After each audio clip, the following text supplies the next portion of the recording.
The fourth news post में आपका स्वागत। 8 नवंबर 2023 को पश्चिम बंगाल से तृणमूल कांग्रेस की सांसद महुआ मोइत्रा को पैसे लेकर संसद में सवाल पूछने और संसदीय साख को कम्प्रोमाइज करने और रिश्वत लेने के लिए दोषी मानते हुए लोकसभा की आचार समिति या एथिक्स कमेटी ने निष्कासित करने की सिफारिश की थी। इसके बाद महुआ मोइत्रा को लोकसभा से बर्खास्त कर दिया गया था। सीधे शब्दों में कहा जाए तो 8 नवंबर 2023 के बाद महुआ मोइत्रा लोकसभा की सदस्य नहीं थी। जून 2024 में संपन्न हुए लोकसभा चुनाव में महुआ मोइत्रा ने पश्चिम बंगाल की कृष्णानगर सीट से फिर से चुनाव लड़ा और भारतीय जनता पार्टी की रजवाड़ी की राजमाता अमृता राय को हराया। सवाल इस बात का है कि जिस लोकसभा की आचार समिति ने महुआ को दोषी मानते हुए संसद से निष्कासित किया था, कृष्णानगर के वोटर्स ने इस बात पर ध्यान क्यों नहीं दिया कि महुआ मोइत्रा को लोकसभा से निष्कासित किया जा चुका है। वह उन्हें फिर से वोट क्यों दे रहे हैं। कहीं इस बात का यह मतलब तो नहीं था कि उन्हें आचार समिति द्वारा दिए गए फैसले पर कोई संदेह था, या कृष्णानगर के वोटर इस बात को मानते थे कि समिति द्वारा दिया गया फैसला किसी पक्षपातपूर्ण एजेंडे के तहत दिया गया था। आपको बता दें कि आचार समिति के सदस्यों की नियुक्ति लोकसभा अध्यक्ष द्वारा 1 वर्ष की अवधि के लिए होती है। इस समिति का कार्य लोकसभा सदस्य के अनैतिक आचरण से संबंधित की गई किसी शिकायत की जांच करना और ऐसी सिफारिश करना शामिल है जो यह समिति उचित समझती हो। यह समिति केवल उन कदाचार के मामलों पर ही विचार कर सकती है जिसमें सांसद शामिल हों, मतलब केवल संसद सदस्यों के ऊपर लगे हुए कदाचार के आरोप की जांच ही ये समिति कर सकती है।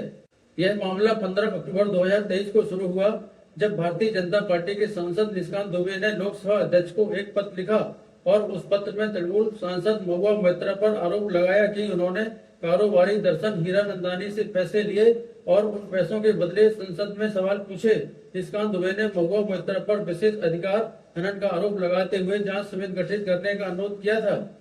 पैसे लेकर सवाल पूछने का हालांकि ये पहला मामला नहीं था। सन 2005 में इस तरह का एक और मामला आया था जिसमें 10 सांसदों को निष्कासित कर दिया गया था। मामले की गंभीरता को देखते हुए लोकसभा अध्यक्ष ओम बिरला ने भारतीय जनता पार्टी के विनोद कुमार सोनकर की अध्यक्षता में आचार समिति के पास यह मामला भेज दिया था। 9 नवंबर 2023 को आचार समिति ने इस रिपोर्ट को स्वीकार किया जिसमें महुआ मोइत्रा को लोकसभा से निष्कासित करने की सिफारिश की गई थी। 8 दिसंबर 2023 को यह सिफारिश लोकसभा में प्रस्तुत की गई जिसमें कहा गया था कि श्रीमती महुआ मोइत्रा के अत्यधिक आपत्तिजनक अनैतिक और आपराधिक आचरण को देखते हुए समिति भारत सरकार द्वारा समयबद्ध तरीके से कानूनी संस्थागत जांच की सिफारिश करती है। 11 दिसंबर 2023 को लोकसभा अध्यक्ष ओम बिरला ने कहा, यह सदन समिति के इस निष्कर्ष को स्वीकार करता है कि सांसद महुआ मोइत्रा का आचरण एक सांसद के रूप में अनैतिक और अशोभनीय था, इसलिए उनका सांसद के रूप में बने रहना उचित नहीं है। और इसके बाद महुआ मोइत्रा को 17वीं लोकसभा, जिसका कार्यकाल 2019 से 2024 तक था, उन्हें सांसद पद से निष्कासित कर दिया गया था। सवाल इस बात का है कि अगर किसी सांसद के ऊपर लगाए गए अनैतिक आचरण के आरोप सही साबित होते हैं तो उसे दोबारा टिकट क्यों दिया गया। क्या संसद को जनप्रतिनिधित्व अधिनियम में संशोधन करके यह प्रावधान नहीं करना चाहिए कि इस तरह के सांसदों को दोबारा टिकट न मिल पाए, या इस बात की कहीं पर गुंजाइश थी कि लोकसभा की आचार समिति ने जो फैसला लिया है उसमें भी गलतियां हो सकती हैं। एक नजर हमें इस बात पर भी देना चाहिए कि इस समिति में सदस्य कौन कौन था और अध्यक्ष कौन था। इस आचार समिति के अध्यक्ष भारतीय जनता पार्टी के सांसद विनोद सोनकर थे। 6-4 के बहुमत से एथिक्स कमेटी ने महुआ के खिलाफ फैसला दिया, यानी 6 सदस्यों ने तृणमूल कांग्रेस सांसद महुआ मोइत्रा के खिलाफ आरोपों को सही माना, जबकि 4 सदस्यों ने इन आरोपों को गलत माना था। आचार समिति के जिन सदस्यों ने आरोपों को सही माना उनके नाम थे अपराजिता सारंगी, राजदीप रॉय, सुमेधानंद सरस्वती, परनीत कौर, विनोद सोनकर जो की अध्यक्ष थे, और हेमंत गोडसे। और जिन 4 लोगों ने महुआ पर लगे आरोपों को गलत माना उनके नाम में दानिश अली, वी वैद्यलिंगम, PR नटराजन एवं गिरधारी लाल यादव।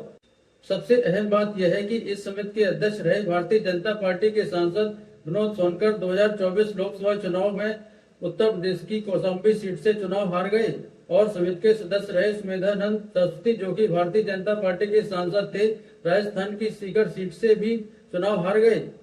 तीसरे नंबर पर भारतीय जनता पार्टी की सांसद परनीत कौर जो पटियाला लोकसभा से चुनाव हार गई, और चौथे नंबर पर एकनाथ शिंदे की अगुवाई वाली शिवसेना के हेमंत गोडसे भी नासिक सीट से चुनाव हार गए।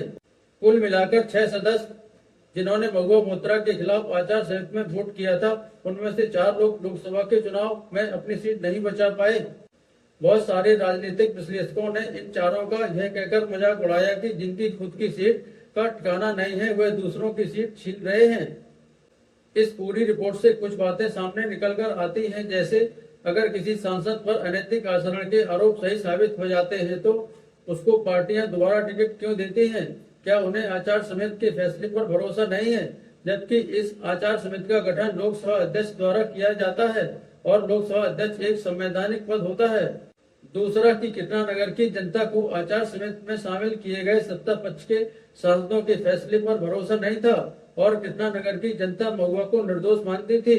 और तीसरा सवाल यह है कि क्या जनप्रतिनिधित्व अधिनियम 1951 में इस तरह का कोई संशोधन होना चाहिए कि यदि किसी सांसद पर कदाचार का आरोप साबित होता है तो उसे दोबारा टिकट न दिया जाए।